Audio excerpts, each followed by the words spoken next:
Hey guys, welcome back. How are you doing? I am fine. And as you know, I am doing I am trying to improve my communication skill and sharing with you the unfiltered journey. So let's dive into this again.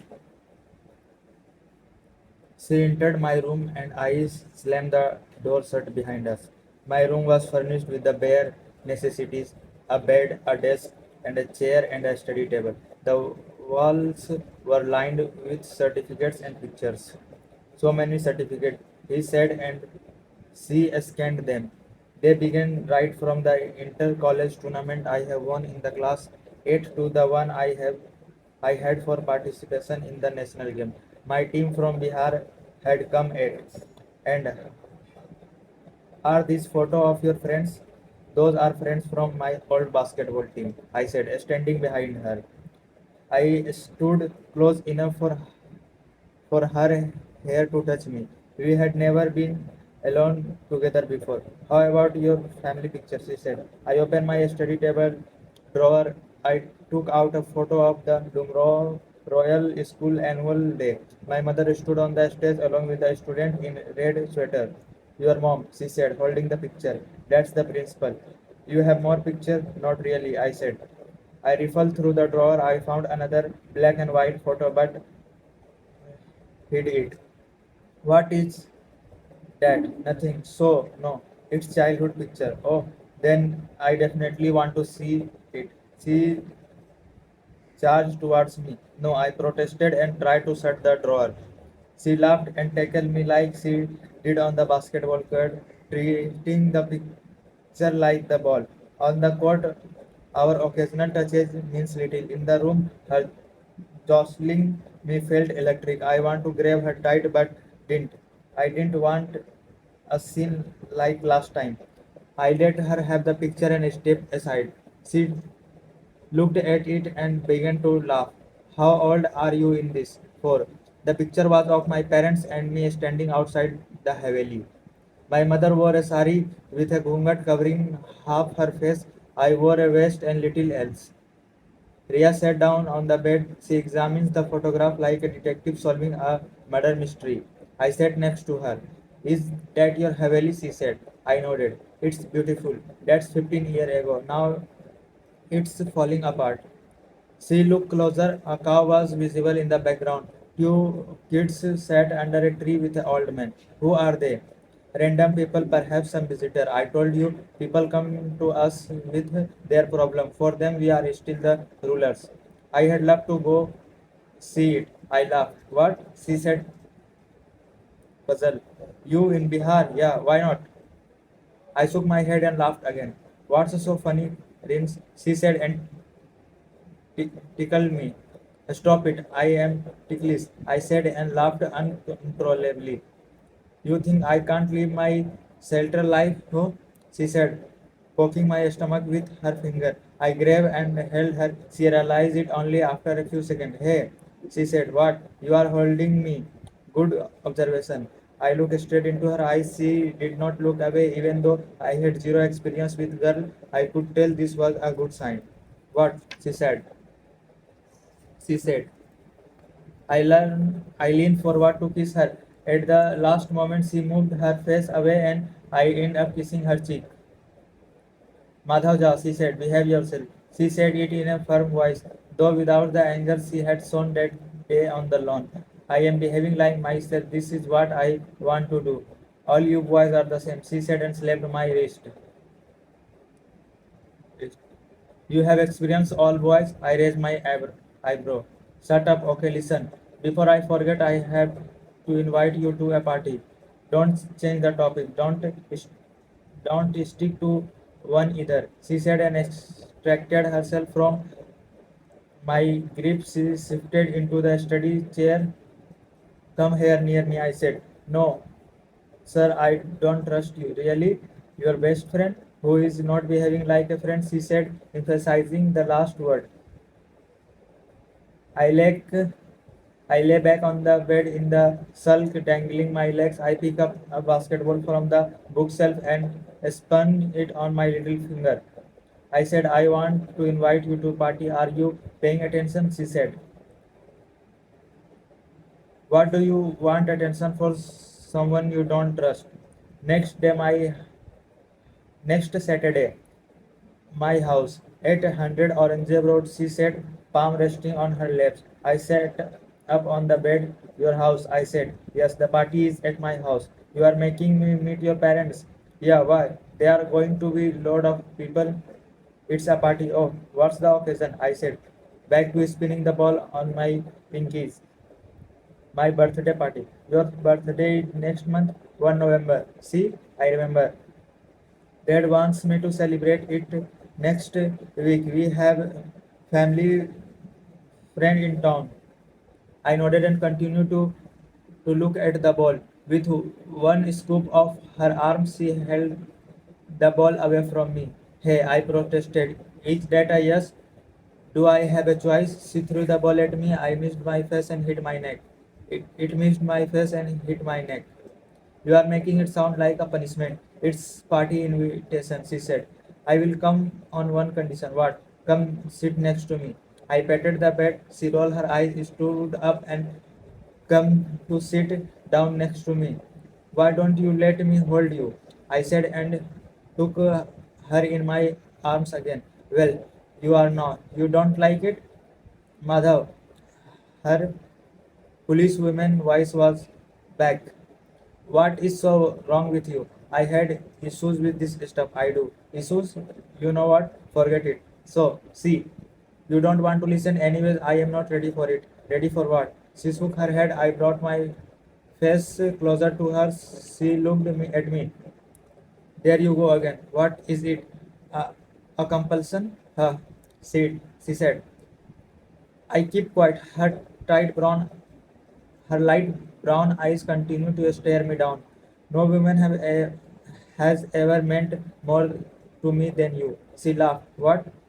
That could mean two things. I am really special, or there is not been much choice.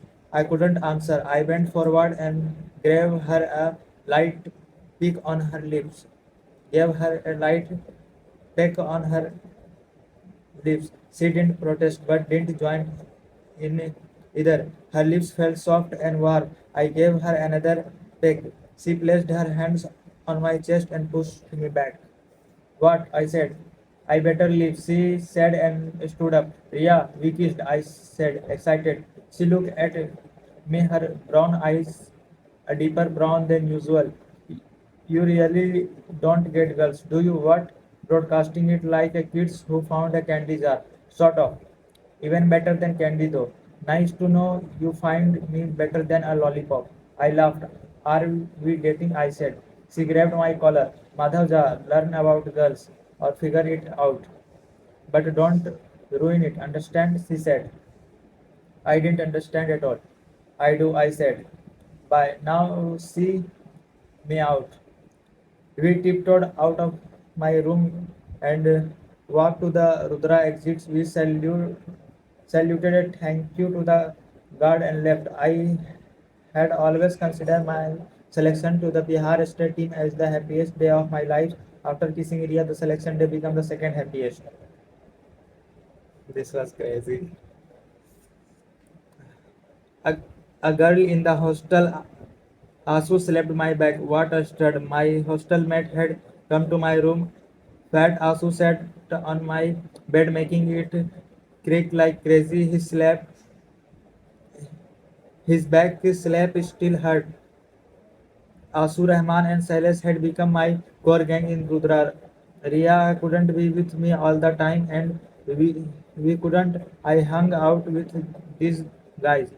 How did you find out? I said. I can still smell the perfume. Raman said and sniffed like a cartoon character. Everyone laughed. All four of us came from Bihar or Jharkhand, and none of us were the classy type you find in Saint Stephen. For instance, nobody is Stephens would say they watch Bhojpuri movie. We love them. We like Hindi music from Muhammad Rafi in the 60s to Pritam in the Here and Now. We didn't understand English music beyond one song by Michael Jackson. Beat it. Of course, we never admitted all this to the rest of our classmates. We nodded our heads every time someone mentioned a great English movie or brought a rock CD to class. Yeah, yeah, cool, we said. Nonsense. Ria and I came straight from the basketball court. No perfume, I said. Even a girl's sweat smelled like perfume. Sally said. I threw the basketball at his head. His rectangular frame glasses flew on the floor. He screamed and held it head in pain. You are trying to kill me or what? He said. I placed Sally's spectacle back on his nose. Talking like stop talking like that about Ria, I said. Oh my protective and all. Silas said. Among the four of us, Silas' English was the best. Of course, he preferred Hindi like the rest of us, but he could pass off as a real Stephen when he spoke in English. So, are you guys in relationship? Things seems to be escalating. Silas said. What? I said. Asu laughed. He is fucking with you, Raman said. He had just learned the F word. He liked using it a lot. Did anything happen? Asu said. Sir. What? Asu said. Dude, did you just do it with the BMW 5 Series Ria Somani? Nothing much happened, I said, and stop it, all of you. Is she your girlfriend, Celeste? Half the college talks about you guys. I don't know, I said. You don't know? Asu said. She is not sure. And you?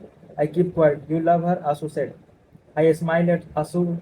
He had asked me the most stupid question. Did I love her? Did the earth go around the sun? Did night follows day? Did night follow day?